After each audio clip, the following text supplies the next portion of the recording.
Good morning, students. I'm Kirti Sharma from Kalpana Chawla Vidyapith, your English teacher, and I hope everyone is happy and healthy. And so, student, we are going to start the part 2 of this poem, which is song.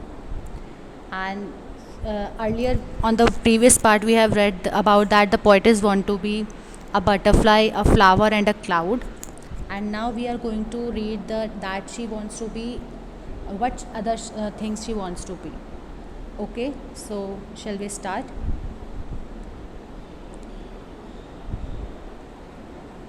Oh, to be a wave sprinting on the sand, drawing back but leaving lingeringly the land, rainbow light and flashes bright, telling tales of coral caves half hide in the yellow sand.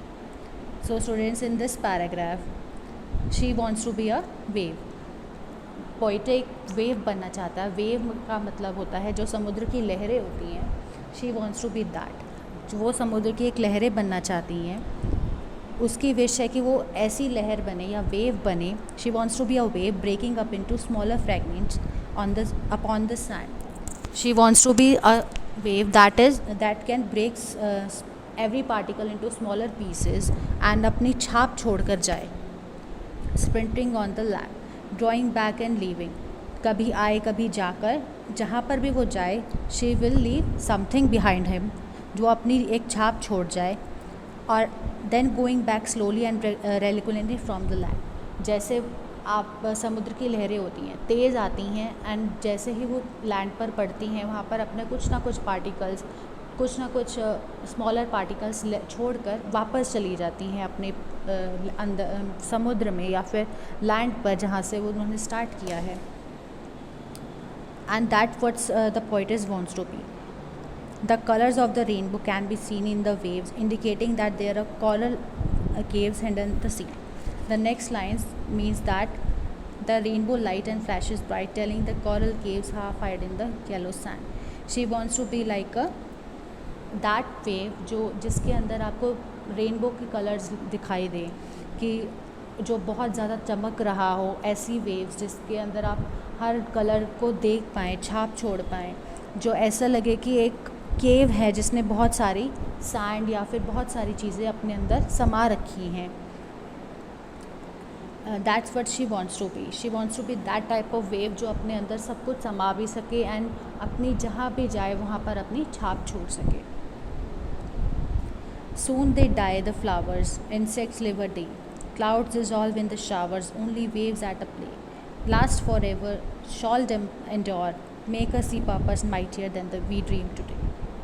So, in the last paragraph, the poetess says that soon they die, the flowers. वो कहती है कि जो flowers हैं वो भी जल्दी die हो जाएंगे, वो जल्दी मर जाते हैं. फ्लावर्स बहुत जल्दी सूख जाते हैं. Insects live a day, and जो इंसेक्ट्स हैं वो भी ज़्यादातर एक ही दिन रह सकते हैं ज़िंदा. क्लाउड्स डिज़ॉल्व इन शावर्स, जैसे ही बारिश आएगी क्लाउड्स भी उसमें ढक जाएंगे. Only waves at play, and वो कहती है कि सिर्फ वेव्स हैं जो ज़िंदा रहते हैं, जो रेगुलर हैं एंड जो हमेशा ज़िंदा रहेंगे, आपकी छाप छोड़ कर जाएंगे. एंड जो लास्ट फॉर एवर है, shall endure, make us see purpose mightier than we dream today. The poets wonder whether our genuine commitment can transfer any action and into something more powerful, more lasting than mere dreams. उन्हें लगता है कि वो ये सोचते हैं कि whether the sea, जैसे सी में बहुत ज़्यादा डीप इनसाइड होते हैं आपके ड्रीम्स होते हैं, जो सारी चीज़ें हैं, कि आपका क्या सिर्फ कमिटमेंट, जैसे वेव का कमिटमेंट है कि वो चलते रहना, कभी हार ना माना, कभी रुकना नहीं.